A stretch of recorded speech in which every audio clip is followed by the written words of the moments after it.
इस वीडियो में हम डिस्कस करेंगे गॉस लॉ इन इलेक्ट्रोस्टैटिक्स, मतलब जहां इलेक्ट्रिक फील्ड टाइम के साथ चेंज नहीं हो रहा है तो हम उसे कहेंगे इलेक्ट्रोस्टैटिक्स। और इसमें हम गॉस लॉ का स्टेटमेंट लिखेंगे, वहां उसे मैथमेटिकली भी लिखेंगे, तब उसके बाद दो केसेस में उसे प्रूव करेंगे, क्योंकि उसमें है कि चार्ज एनक्लोज देखना है। तो केस वन लेंगे जब चार्ज इनसाइड होगा, और वहाँ सॉलिड एंगल का कंसेप्ट लगाते हुए हम एक्सप्रेशन फाइंड करेंगे ई डॉट डी एस के सरफेस इंटीग्रल का। तो क्लोज सरफेस होगी, तो क्लोज सरफेस के लिए हम इस इंटीग्रल को कैलकुलेट करेंगे और देखेंगे गॉस लॉ में जो लिखा हुआ है वो एक्सप्रेशन इसके लिए आ जाता है। लेकिन जब देखेंगे कि चार्ज बाहर हो तब वो कंट्रीब्यूट नहीं करना चाहिए, इसलिए केस टू लेंगे जब चार्ज आउटसाइड होगा। सॉरी, यहाँ पर लिख देते हैं चार्ज आउटसाइड है। तो जब चार्ज आउटसाइड होगा तब फिर से वही एक्सरसाइज दोबारा से करेंगे, सॉलिड एंगुलर कंसेप्ट लेंगे, लेकिन देखेंगे कि उस चार्ज का कंट्रीब्यूशन फ्लक्स में कितना है। नेट फ्लक्स में 0 होगा, मतलब जितना फ्लक्स पॉजिटिव होगा उतना ही फ्लक्स नेगेटिव होगा। तो यहाँ ये प्रूव हो जाएगा कि ई डॉट डी एस जो होगा वो 1/ε0 into Q charge enclose, Q का मतलब चार्ज एनक्लोज के बराबर होगा। तो इस तरीके से हम गॉस लॉ को प्रूव करेंगे। चलिए शुरू करते हैं। तो यहाँ स्टेटमेंट लिखते हैं, ये गॉस लॉ का स्टेटमेंट है। Flux of electric field E passing through a close surface equals 1/ε0 times net charge enclosed by that surface. मतलब अगर एक क्लोज सरफेस है और उसके अंदर कुछ चार्जेज हैं, चार्जेज प्लस भी हो सकते हैं, चार्जेज माइनस भी हो सकते हैं। तो यहाँ जो बात है नेट चार्ज, तो सबसे पहला काम है कि हमें नेट चार्ज निकालना है कि उसमें नेट चार्ज कितना है, और उससे जो बाहर जाने वाला फ्लक्स होगा उसे हम पॉजिटिव कह सकते हैं और अंदर जाने वाले को नेगेटिव कहेंगे। तो फ्लक्स कितना होगा passing through a close surface, तो उस क्लोज सरफेस से कितना फ्लक्स पास हो रहा है वो उस नेट चार्ज को मल्टीप्लाई करेंगे 1/ε0 से, उसके इक्वल होगा। तो इसका स्टेटमेंट मैथमेटिकली अगर लिखें तो ये एक्चुअली कितना हो जाएगा, flux of electric field. Flux अगर कोई आर्बिट्ररी सरफेस है तो उसको हम पीस करेंगे छोटे छोटे जो कि वेक्टर होंगे, तो डी एस एक्चुअली वेक्टर होगा और ई वेक्टर है ही, तो ये फ्लक्स हुआ उस स्मॉल सरफेस से, उसको इंटीग्रेट करेंगे सरफेस इंटीग्रल से, तो ये सरफेस इंटीग्रल हुआ। और अगर वो सरफेस क्लोज्ड है तो एक निशान ये भी बना देते हैं, इसका मतलब है क्लोज सरफेस। तो दो लाइन का मतलब है ये सरफेस इंटीग्रल है और इसका मतलब है क्लोज सरफेस है। तो ये हो जाएगा कितना 1/ε0 इंटू क्यू। क्यू मतलब चार्ज एनक्लोज्ड है, इसलिए यहाँ पर एनक्लोज्ड भी लिख देते हैं। मतलब अगर कुछ चार्ज बाहर हैं तो वो बाहर वाले चार्ज कंट्रीब्यूट नहीं करेंगे, इसलिए इसे दो बार प्रूव करना होगा। पहले इसे क्या करेंगे, एक चार्ज लेंगे जो हम सरफेस के अंदर रखेंगे, उसके लिए प्रूव करेंगे, देखेंगे एक्सप्रेशन यही आना चाहिए। उसके बाद देखेंगे कि जो चार्ज अगर बाहर रख देंगे तो वो कंट्रीब्यूट नहीं करेगा। तो पहले केस 1 करते हैं, case first, when charge is placed inside. तो पहला केस लेते हैं जब हम चार्ज को सरफेस के अंदर रखते हैं। तो पहले क्या करते हैं, एक सरफेस लेते हैं, एक हम यहाँ सरफेस बना देते हैं। तो यहाँ हम ये सरफेस लेते हैं और इस सरफेस में मैं एक यहाँ पॉइंट चार्ज रख देता हूँ जिसको कह देता हूँ क्यू। यहाँ पर इस सरफेस को हम डिवाइड कर लेते हैं, surface is divided into infinitesimal pieces.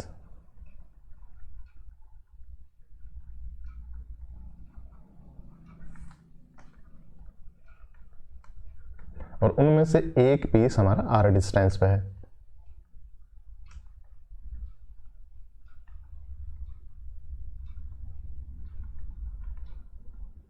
और चूंकि ये इनफाइनेटली स्मॉल पीस है तो प्लेन होगा, तो हम इसे वेक्टर से रिप्रेजेंट कर सकते हैं। तो हमारे पास यहाँ एक पीस है कितने आर डिस्टेंस पर, थोड़ा सा इसे बड़ा करके बना देते हैं ताकि आप बात को समझ जाए। तो ये है, तो यहाँ एक पीस है, लेकिन इस पीस का देखिए अगर मैं इसकी नॉर्मल लूँगा तो ये आएगी, तो इसका मतलब ये डी एस की डायरेक्शन है। और यहाँ से जो चार्ज है ये चूंकि पॉजिटिव चार्ज है तो इसकी वजह से यहाँ पर इलेक्ट्रिक फील्ड की डायरेक्शन ये आएगी। तो यहाँ ई और डी एस में एंगल होगा थीटा। तो मैं कहूँगा flux of electric field E passing through surface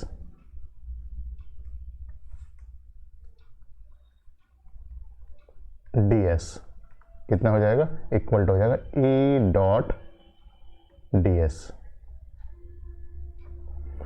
तो ये जो फ्लक्स होगा ये हो जाएगा ई डॉट डी एस। तो यहाँ ये एक्चुअली कितना हो जाएगा, ये हो जाएगा E D S cos theta. तो फ्लक्स ड्यू टू दिस इस एलिमेंट इज डी फाई, ये हो जाएगा E D S cos theta.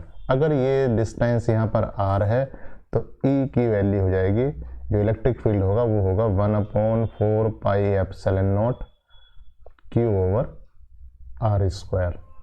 इसके अलावा देखिए जो डी एस है, ये डी एस यहाँ ये सरफेस एरिया डी एस है। अगर मैं इसके किनारों को यहाँ से मिला दूँ ऐसे, तो इसके किनारों को यहाँ से मिलाऊंगा तो ये इस तरीके से होगा। अगर मैं थोड़ा सा बड़ा करके बना दूँ तो एक डी एस है, इसे मैं कह सकता हूँ डी एस है, यहाँ से यहाँ तक इसके डिस्टेंस आर है, और ये जो है यहाँ एक एंगल बना रहा है जिसे मैं सॉलिड एंगल कह सकता हूँ। तो ये सॉलिड एंगल बना रहा है जिसको कहूँगा डी ओमेगा। देखिए यहाँ पर उसका यूज होगा अभी। तो डी फाई कितना हुआ, डी फाई ये हुआ, D phi will be equal to 1/4 pi epsilon naught Q over R square D S और कॉस थीटा।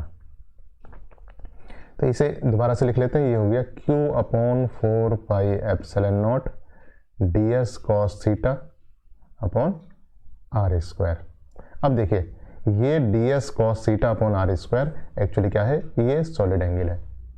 तो ये D S cos theta upon R square actually D omega है। D omega मतलब जो इसकी वजह से सॉलिड एंगल बन रहा है वो है। तो ये Q/4 pi epsilon naught D omega है।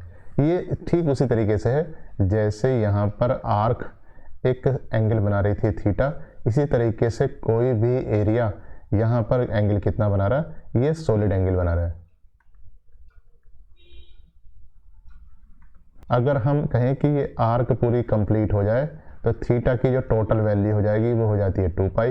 इसी तरीके से अगर हम सरफेस को पूरे पे ढक दें, इसे एनक्लोज सरफेस बना दें, तो सॉलिड एंगल की जो वैल्यू जाती है ये आ जाती है 4 पाई। तो यहाँ अगर हम इसकी टोटल वैल्यू निकालेंगे तो कितनी आ जाएगी, 4 पाई है। तो ये डी फाई की वैल्यू आ गई है। अब हम क्या करेंगे, इसे इंटीग्रेट करेंगे, या कह सकते हैं flux due to whole surface. तो पूरी सरफेस की वजह से अगर हम फ्लक्स निकालना चाहें तो हमें इसका सम या कह सकते हैं इंटीग्रेशन करना होगा। तो phi will be equal to integration of D phi equal to integration of Q/4 pi epsilon naught D omega. तो Q कांस्टेंट है, बाहर आ जाएगा, 4 पाई एप्सिलॉन नॉट कांस्टेंट है, बाहर आ जाएगा, तो ये हो जाएगा Q/4 पाई एप्सिलॉन नॉट, और ये कितना हो जाता है डी ओमेगा।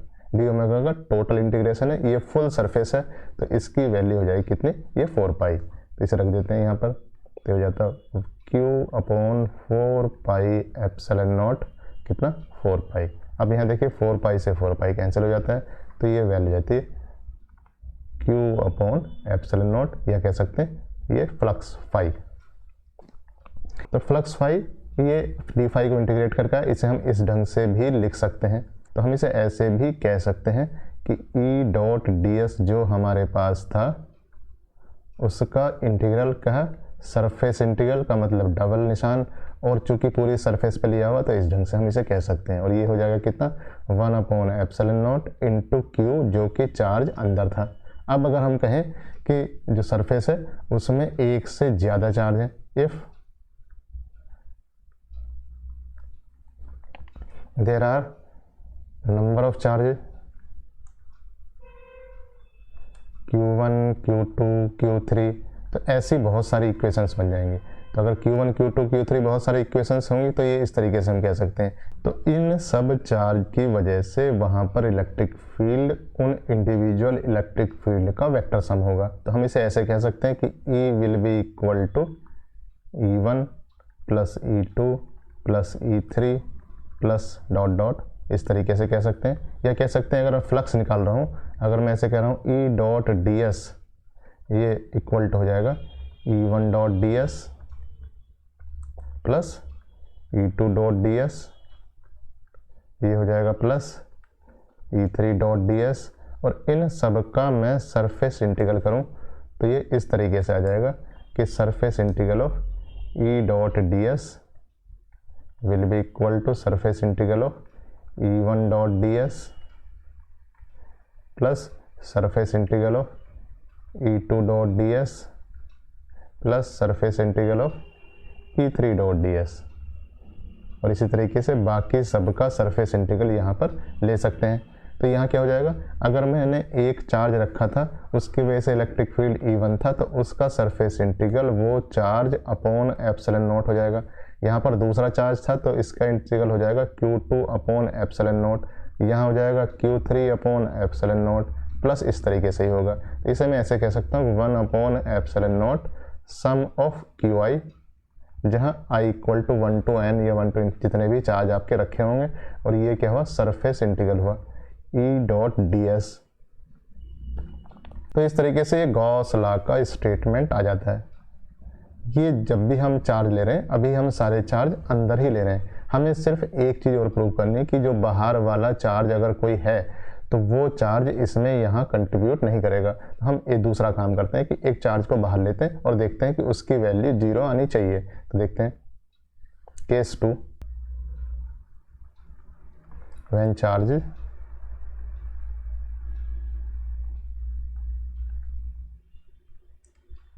आउटसाइड। तो केस 2 लेते हैं जब चार्ज बाहर हो, तो हम क्या करेंगे, एक सरफेस बना देंगे। तो एक सरफेस बनाते हैं, तो यहाँ भी एक सरफेस बना देते हैं। सरफेस इस ढंग से देखिए, कैसे भी सरफेस एक ऐसी सरफेस कहीं बना देते हैं और यहाँ हम चार्ज रख देते हैं। तो इस चार्ज से एक लाइन सीधी यहाँ खींच देते हैं और यहाँ इलेक्ट्रिक फील्ड ऐसे होगा और यहाँ इलेक्ट्रिक फील्ड ऐसे होगा। ये एक सरफेस बना देते हैं यहीं पे।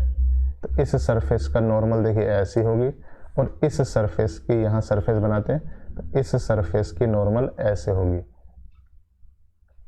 ये एंगल है और एक एंगल ये है, मतलब ये E है और ये ds है और ये E है और ये ds है और यहाँ पर चार्ज रखा हुआ है Q, जो कि प्लस कह सकते हैं आप।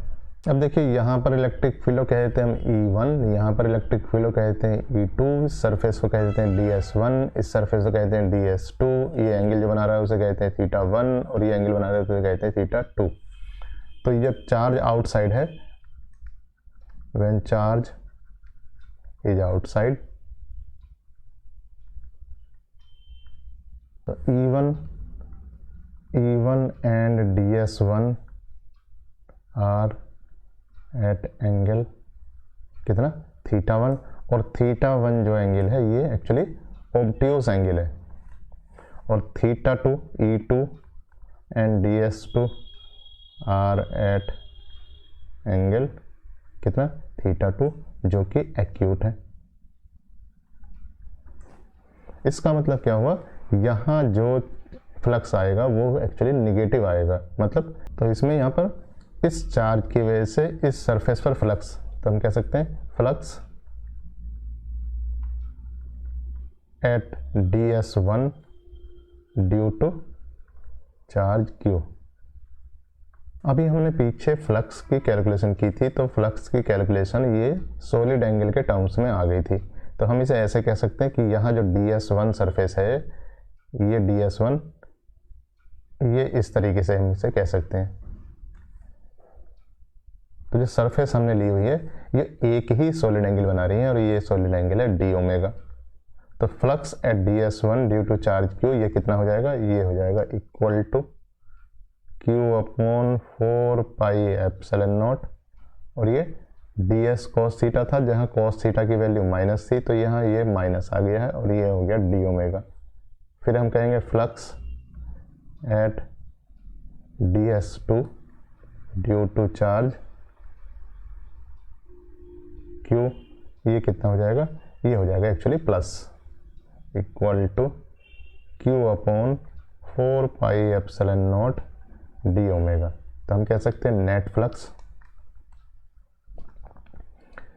इक्वल टू कितना, minus Q upon 4 pi epsilon naught d omega plus Q upon 4 pi epsilon naught d omega equal to 0।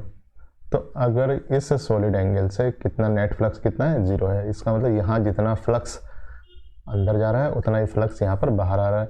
तो नेट फ्लक्स कितना हुआ, 0 हुआ। तो यहाँ देखिए, यहाँ इसका मतलब है कि डी फाई एक्चुअली 0 हुआ, इसका मतलब डी फाई इक्वल टू 0 हुआ। इंटीग्रेटिंग ओवर होल सरफेस, ये कितना हो जाएगा, ये phi integration of D phi equal to 0 हो जाएगा। इसको हम इंटीग्रल के फॉर्म में इस ढंग से भी लिख सकते हैं कि इलेक्ट्रिक फ्लक्स